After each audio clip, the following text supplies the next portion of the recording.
So, ayun na nga guys, kaninang umaga pumunta ako ng Almira para mag-grocery sa aming cafeteria and then nakita ko tong bigas na sa halagang 12 real lamang po siya. Siguro nasa, magkano yun sa Pilipinas, 155 pesos I think.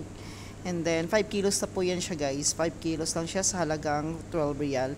Kasi kapag minsan yung regular price niya is maabot ng 25 real or 25 or 24 to 27 pesos siya ang range ng normal price ng bigas dito. Kaya kapag meron pong sale is maramihan po yung binibili namin, either 3 packs of rice, 5 kilos po.